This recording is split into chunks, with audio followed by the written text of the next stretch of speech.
Why am I here? Because I have seen at the Cohen Commission that the salmon farms are full of disease and they need to get out of our waters. And Norway needs to stand up and do what's right for a change. I think they've been lying to us for years, and I hope that they're accountable for it. It's a very precious resource, and if there's any possibility that those farms are hurting it, they should get out, not split hairs about whether it is or isn't a problem. It is a problem, and they should be out of there, the fish farms. The government has not looked after wild salmon at all. We shouldn't be even having fish farms if we looked after wild fish stocks. I mean, the wild salmon are a renewable resource. It's not like oil or any other commodity like that. You take it out, it's gone. I mean, we should be doing everything to look after our wild stock.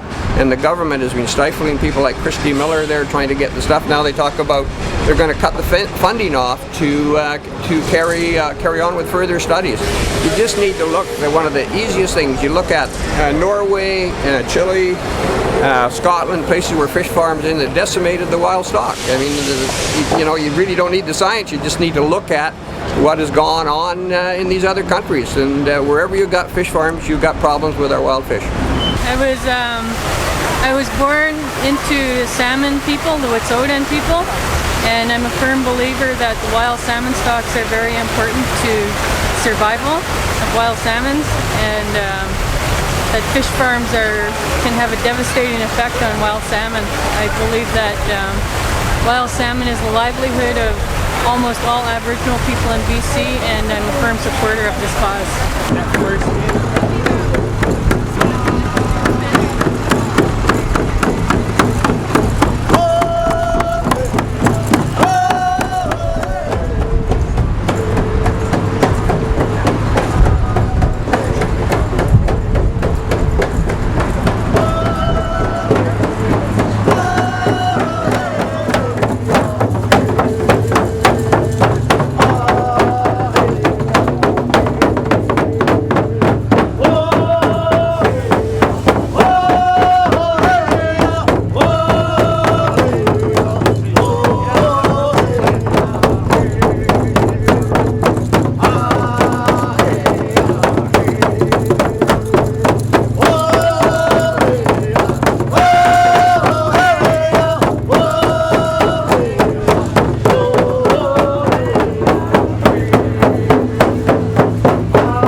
wonderful to see you, because it's not going to get solved inside there.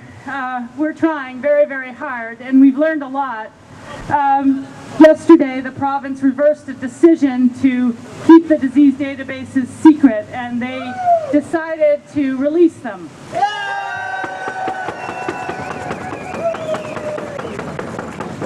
And I think that's in large part because 100 people paddled down the Fraser River in October in the rain and the wind, and then hundreds more in a downpour walked into the Cohen Inquiry the first day, and that was our demand: release those databases. So finally I'm able to tell you what is in those databases, because I call Bob my chief. He's not responsible for me, but he's chief of the territory where I live, and if Bob tells me to stop, I would. But I said, Bob, I feel very uncomfortable because I know things about your salmon that you don't. And Bob said, that's okay, Alex, I trust you, stay in the inquiry and ride it to the end. And so today, I can tell you that the virus that is suspected to be killing and weakening the majority of the Fraser sockeye, the symptoms of that virus are also in the salmon farms on the Fraser sockeye migration route. And I can also tell you that that's primarily in Chinook farms, which is surprising. You think the Atlantics were worse, but the Chinook are just as bad. And when they took those Chinook farms out in July of 2007, we got back the 2010ers. That amazing run of sockeye did not go by farms with the symptoms of the virus that looks like it's in the majority of them, and neither did the 2011s. So the pattern fits perfectly. Only the sockeye that are going north have been dying. The Harrison sockeye that goes south have been increasing over the last 18 years. All of this started, the sockeye started dying in the river full of eggs in 1992 when the salmon farms first appeared in the Discovery Islands, the narrow passages off Campbell River where these sockeye run. And then a scientist, Dr. Christy Miller, in DFO, so many sockeye have been dying before they spawned. The DFO realized they couldn't just do a test set in Johnson Straits and figure out how many fish the fishermen would be allowed to catch. They had to find out how many were going to be dying before they had spawned. And Dr. Miller found out that it's a virus. She didn't expect to find that. And she doesn't really care where it comes from. But it is very, very, very similar to the virus that has been in the salmon farms. And when she found that out, they said she couldn't talk to the public. She was guarded by people when she came to the commission, large men with earpieces on either side of her. We weren't allowed to talk to her. Her funding has been cut. She's not allowed to work on sockeye anymore.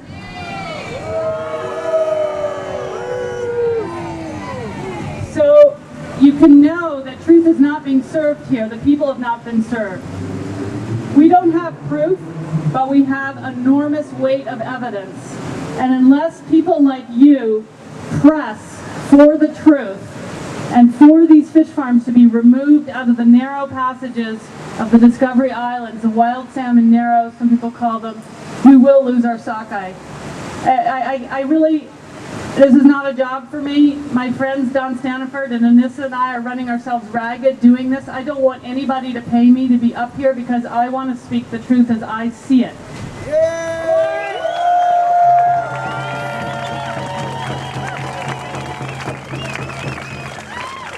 So for me to come out of that inquiry, and we could hear all of you, and it was wonderful, and Justice Cohen could hear you, and the people on the stand could hear you,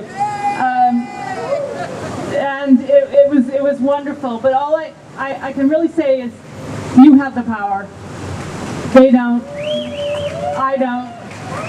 You have the power, and those sockeye are speaking to us in the only way that they can. As soon as they got a break, they came back in such spectacular numbers. They fed millions of organisms, from bears and eagles and whales and people. They brought millions of dollars into these communities. That is the real economy. They fed people throughout the Fraser system.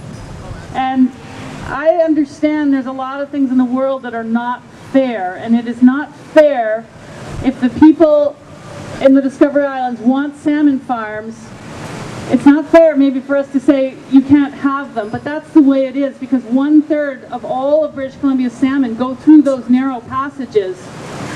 And so they have to be told that we need to protect these fish. But they can't be told by me.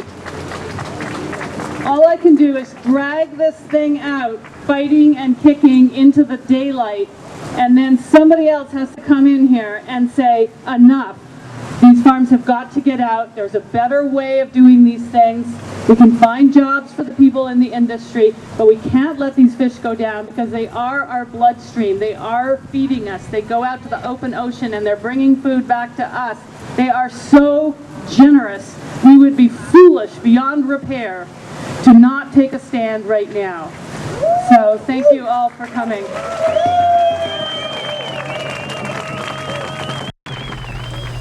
Now, Mr. Schwertfeger, earlier we had tabled the application form for a new license under current rules. Let me suggest to you that nowhere on that license do they even ask whether the site is on a migratory site or not for wild sockeye. It's not even on the application form. Is that fair? I don't believe it's on that form, that question though. So currently the federal government takes no special steps in respect of farms that are on the salmon migratory route.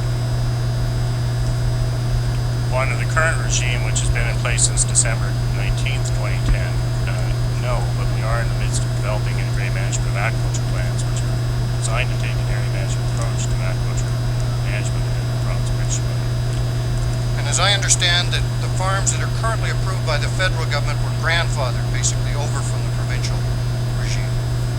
That's right. Licenses were issued for the same number of species and for the same level of production. There was no new assessment done. There was an assessment of the license production and the amount that was the past previous provincial licenses were provided to the department for review. Mr. Commissioner, I'm going to raise with respect to the time simply to indicate that Mr. McDade is at the 20-minute mark, I'm afraid. Don't know if he's managed to succeed in contributions from colleagues. But in the absence of that, based on the premise that is applied fairly with all council, I will ask that we move on to the next council. That's all I can do. When we think about protecting the life cycles, the life systems that ought to be protected and sustained, that becomes a noble cause. It's a spiritual imperative for all of us to do that. I was thinking as well about the Cohen Commission, and as all of you know, there have been commissions in the past, hundreds of commissions. And the only time usually that commissions are brought forward is that it is an acknowledgement that something is gravely wrong. And so we have to understand at this time that because the Cohen Commission is in progress, that they recognize that something is terribly wrong. And I ask all of those who are voices to continue to speak their truth. You and I are not stupid. We're going to discern the truth about fish farms and their impacts. And then we're going to begin to stand wherever we come from, in our kitchen, around our kitchen tables, in our homes, in the public, in supermarkets, wherever we are, to talk about our concern around fish farms and their impacts. For some of it, runs very deep in our territories. The whole notion that there are fish farms dumping toxins into our waterways means that it's going to impact eventually our life way. And for us, that is very serious on the Broughton Archipelago. Just like our languages, there are only 100 people left who speak the language that we speak where I come from. Our population will begin to eventually decline because of that impact those fish farms have on our way of life. We depend on the ocean for the sea resources, and they need to stay healthy. And so that's why it's so important for us. That's why we hope that those of you who live in the great cities like Vancouver will stand with us on some of those things that we're concerned about as well. In the last few days, I was in Mongolia. I was attending this global peace conference. And Mongolia is a developing country. It has nomads still. People living off the land, from the land. And I can see the same process happening to them, becoming marginalized. The rich will get richer, and they'll be left behind, just like the people where I come from. And that shouldn't be so. We should all be sharing the wealth, if there's wealth to be shared. And we should all make sure in the first instance, though, that whatever we do is sustainable and good, not only for us as human beings, but for the life cycles of all the living forms. So I really appreciate that all of you are here today. I really appreciate Alexandra. A few years ago, we were the loneliest voice on the planet around fish farms. Charlie Williams and I, and the lady Yvonne Gissenhaus. And we stormed down to Victoria and tried to make our concerns heard. And people laughed at us. They said, who are these lunatics concerned about these things that are happening? And then Alexandra joined the cause. I don't know if that's the right word. And she brought our voice to this stage, to the world stage, to our stage. It belongs to all of us. Each of us here today is responsible for continuing to carry the message that the current practices of fish farms is not acceptable. And I hope that this number of people grows and grows, and we become reasonable people and do the right thing and move these fish farms to land operations.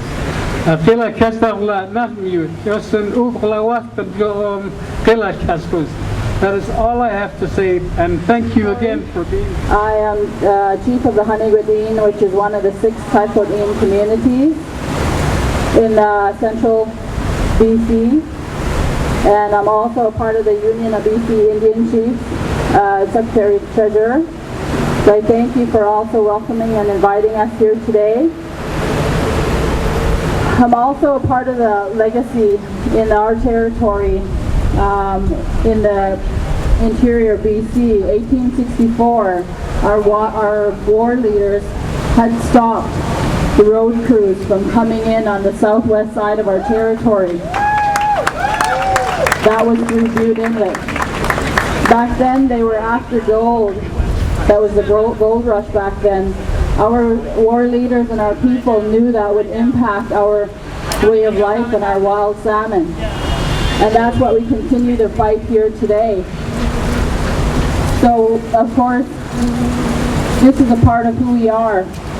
Our wild salmon are part of our blood. The rivers and the streams are the bloodlines of Mother Earth. It is part of me and a part of you. It's a part of our future generations. That is our legacy that we have been passed the responsibility and the duties to protect our way of life and our wild salmon.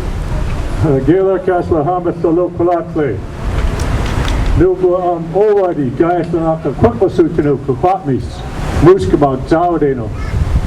Awega Husilachal and Wastam Quatnala, when Wastam Genokai, Kas Lokalatle, Kas Klukula Mayukwana. My traditional name is Owadi. I'm Chief Bob Chamberlain of the Quackasutu Quackmis First Nation of the Muskabot Zaudeno people. Our territory is known to many of you as the Broughton Archipelago. Our territory is known to many of you for all the wrong reasons. You know full well the impact that the fish farm industry is having on the wild salmon in our traditional territories. And we're here. I'm very fortunate to have a number of my hereditary chiefs, the true title holders of our territories. We have the full spectrum of age groups here with us to stand in unity, so you can see that the Muskamak Zawadeno people has not wavered for one moment in our opposition to open net cage fish farms.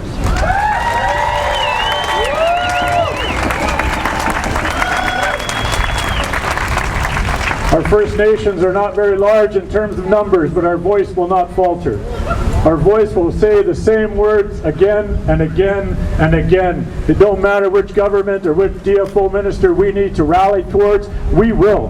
And we will always say the very same thing. We put a greater value on healthy, abundant wild salmon stocks than we do on Norwegian companies' profit margins for their shareholders.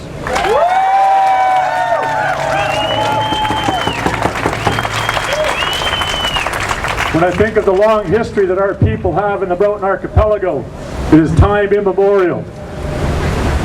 It is a territory and resources that the Creator has put forth for our people to enjoy, so that we can develop the world that we know in the way that we want it to be, not by some company's decisions to come in and pollute at their will. Industry will have one attachment to our territory, and that's based on profit. And the minute that it's unprofitable, they will be gone. And our people will still be there. Our people will still be relying on the resources that we know are there to sustain our people. We know firsthand the impacts that this industry is having. We know firsthand the denial that the government of Canada continues to perpetuate to prop up and support an industry that just makes absolutely no sense at all.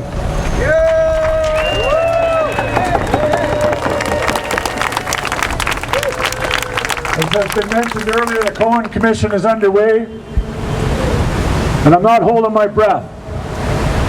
When I listen to the contradictions and I hear the experts give half answers and cover their butts, it tells me that they're not going to be doing much in terms of affecting change.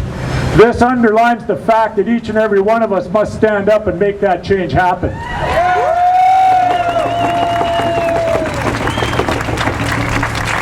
As sacred as profit is to the shareholders in Norway, so is your vote for the MLAs and the MPs in your territories.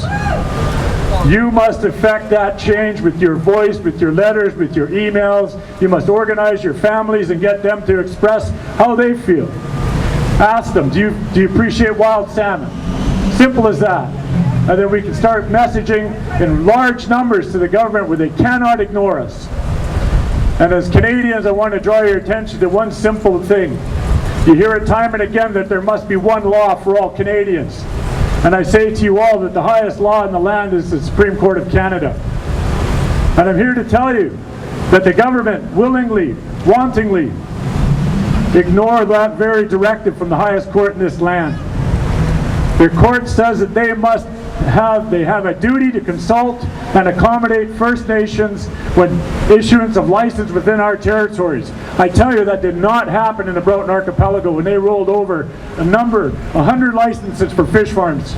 It's just completely unacceptable that the government of Canada can deny and walk away from and lay waste to a ruling of the highest court in the land. To me, that's unacceptable, and to you as Canadians, you should have a great concern, because this strikes at the very thing that is called democracy. Because that court is there to look after your rights collectively, and the government is not doing what they need to in relationship to respecting those very same decisions. I have a message from Chief Robert Coombs of the Squaw First Nation. That's the First Nations I come from. And it says here, preserve our wild salmon. I, Robert Coombs, Chief of the Squaw First Nation, have discovered that the government has been hiding evidence that the farm fisheries are killing off our wild salmon. There have been more and more reports coming out discovering new issues that relate to how fish farms are damaging and possibly endangering our wild salmon to extinction. How dare they? All First Nations are not pleased with the situation, and we have to stand together, unite, as our ancestors have, to preserve our precious resource, the wild salmon. This resource has been a major part of our nutrition, our culture, and our heritage. Therefore, it is imperative that we make a stand to save the salmon and think of our grandchildren, great-grandchildren, and for all future generations to ensure that they have the precious resource that we have had the privilege of growing up with. It was a way of life for us, and we need to preserve that for our families. All my relations, Robert Coombs, Chief Robert Coombs. It seems like a few days ago that we marched in the rain after the paddle down the Fraser River. It was pouring rain that day, and yet we were on the streets in the hundreds and the thousands. And we gathered here, and we had MPs and MLAs standing up here, and we had the leaders of a variety of environmental and conservation organizations standing shoulder to shoulder, standing in solidarity, expressing the urgent need to protect wild salmon in the province of British Columbia. And today is yet another day of this long, protracted campaign that many of us have committed our life's work to. And in that regard, I want to express my gratitude to those leaders that have come before us, to those elders and those spiritual people that have guided this work until the point where it's been handed off to us.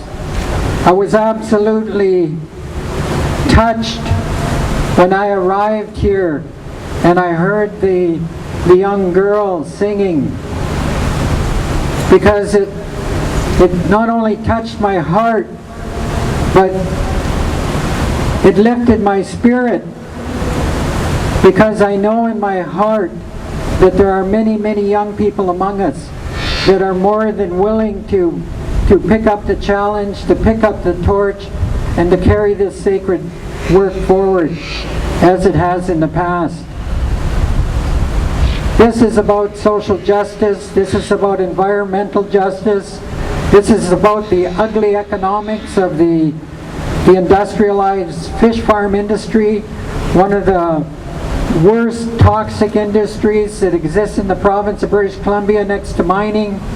And we know in our hearts that what hangs in the balance is the very survival of the wild salmon stocks in BC.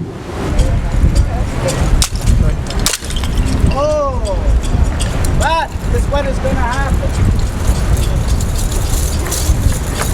Oh, Sam, thank you.